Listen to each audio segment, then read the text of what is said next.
आचार्य नीति के अनुसार आचार्य चाणक्य ने अपने नीति शास्त्र में धन, संपत्ति, पत्नी और दोस्ती समेत सभी विषयों की गहराई से बात की है।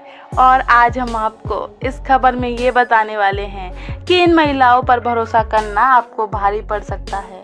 महान आचार्य चाणक्य के द्वारा, जी हाँ दोस्तों, आज भी प्रासंगिक है। नीति ग्रंथ यानी चाणक्य नीति में मनुष्य के जीवन को सरल और सफल बनाने से कई चीजों का उल्लेख किया गया है।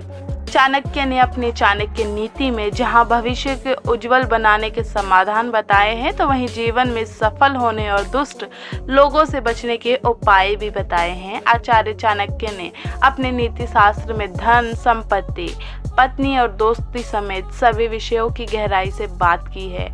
आज हम आपको आचार्य चाणक्य के इन्हीं विचारों में से एक और विचार का विश्लेषण करेंगे। आचार्य चाणक्य ने महिलाओं के विषय में काफी कुछ कहा है। जी हाँ दोस्तों, उनका स्वभाव, उनकी फितरत और उनकी सोच, वो किस समय किस प्रकार से बर्ताव करती है, इन बातों पर खास ध्यान दिया गया है। चाणक्य अपने नीति ग्रंथों में लिखते हैं कि कुछ महिलाएं ऐसी होती है जिन पर कभी भी भरोसा नहीं करना चाहिए। अर्थात चोर के लिए उसका सबसे बड़ा शत्रु चंद्रमा होता है, क्योंकि वो चोरी के लिए हमेशा अंधेरे की फिराक में रहता है ताकि उसकी पहचान उजागर न हो पाए।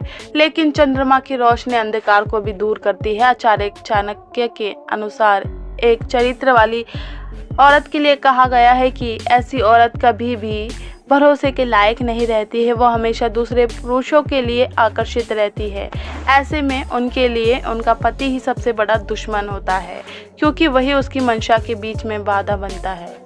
स्त्री की सुंदरता को देखकर उस पर भरोसा भरी भूल हो सकती है। बाहरी सुंदरता से ज्यादा जरूरी उसके गुण होने चाहिए। सुंदरता से ज्यादा स्त्री के संस्कार और शिक्षा को ज्यादा महत्व देना चाहिए।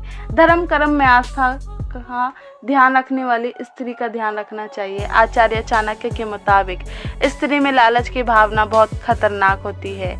ये न केवल घर की शांति भंग कर देती है, बल्कि कई बार पूरे परिवार की बर्बादी का कारण भी बनती है। अहंकारी स्त्री से माँ सरस्वती, माँ लक्ष्मी दोनों ही नाराज रहती है। ऐसे में ना तो वो अपने ज्ञान बुद्धिमानी का उपयोग कर पाती है, साथ ही ऐसा व्यवहार सुख समृद्धि भी खत्म कर देता है। दोस्तों, कैसी लगी ये कहानी हमें कमेंट में ज़रूर बताइएगा।